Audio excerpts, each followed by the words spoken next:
بسم اللہ الرحمن الرحیم۔ حدیث نمبر 227 اور 228۔ حدیث نمبر 227 اور 228۔ بسم اللہ شریف کا بلند آواز سے پڑھنا، بسم اللہ اور بلند آواز سے نہ پڑھنا، کیسے پڑھنا نماز میں، اس حوالے سے یہ دونوں حدیثیں 227 اور 228 سماعت فرمائیے اور دین کے علم کی روشنی سے اپنے دلوں کو منور فرمائیے۔ اللہ تعالی ہم سب کو دین حنیف کی صحیح سمجھ عطا فرمائے۔ حضرت عبداللہ بن مغفل رضی اللہ تعالیٰ عنہ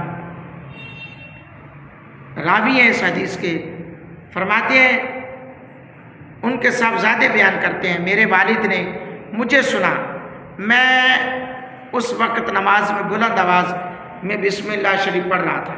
انہوں نے مجھ سے فرمایا، میرے بیٹے یہ نیا کام ہے، تم نے نئے کاموں سے بچو۔ راوی نے بتایا، میں نے نبی اکرم صلی اللہ علیہ وسلم کے اصحاب میں سے کسی بھی شخص کو نہیں دیکھا جو ان سے یعنی میرے والد سے زیادہ نئی چیزوں کو ناپسند کرتا ہو۔ انہوں نے فرمایا، میں نے نبی اکرم صلی اللہ علیہ وسلم کی اقتداء میں، حضرت ابوبکر صدیق کی اقتداء میں، حضرت عمر فاروق، حضرت عثمان غنی کی اقتداء میں نماز ادا کی، لیکن میں نے ان میں سے کسی ایک کو بھی بلند آواز میں بسم اللہ پڑھتے ہوئے نہیں سنا۔ تو تم بھی اسے اس طرح نہ پڑھا کرو، جب تم نماز ادا کر رہے ہو تو یہ پڑھو، یعنی اسے بلند آواز میں نہ پڑھو، بلکہ بلند آواز میں الحمدللہ رب العالمین پڑھ سکتے ہو۔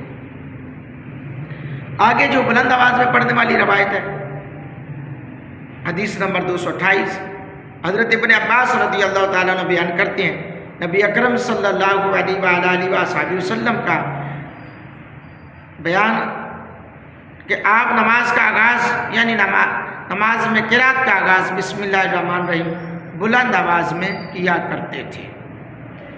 حضرات گرامی قدر، آغاز قرات کے وقت تسمیہ خوانی جائز ہے، یعنی برسبیل اول، اس میں جہر جائز ہے یا عدم جہر، اس بارے میں اہم فقہاء کا اختلاف ہے، جس کی تفصیل میں بتا رہا ہوں۔ حضرت امام مالک کے نزدیک تسمیہ کی قرات مشروع نہیں ہے، نہ جہرن اور نہ سرن۔ انہوں نے باب سے استدلال کیا کہ حضرت عبداللہ بن مغفل رضی اللہ تعالیٰ عنہ نے اپنے صاحبزادے کو بسم اللہ پڑھنے سے منع کیا تھا۔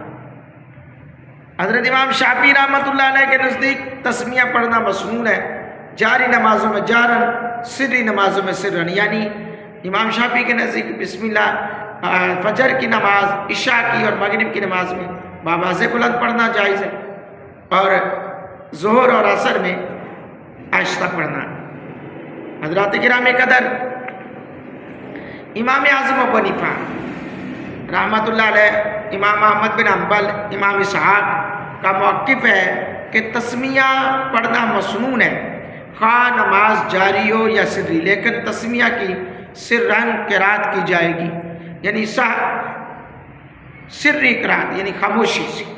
انہوں نے حضرت انس رضی اللہ تعالیٰ عنہ کی روایت سے دلیل لی کہ انہوں نے کہا کہ میں حضور علیہ السلام کو حضرت بکر صدیق، حضرت فاروق اعظم، حضرت عثمان غنی رضی اللہ تعالیٰ عنہ کی اقتداء میں نماز پڑھتا رہا ہوں، میں نے ان میں سے کسی کو بھی بسم اللہ الرحمن الرحیم کی قرات کرتے ہوئے نہیں سنا۔ اللہ رب العالمین کی بارگاہ میں دعا ہے، اللہ ہم سب کو دین حنیف کی سمجھ عطا فرمائے۔ پتہ چلا کہ فقہ حنفیہ میں باواز بلند بسم اللہ پڑھنا یہ قرات کا حصہ نہیں ہے۔ اللہ تعالیٰ میرا آپ کا حامی و ناصر ہو، آمین۔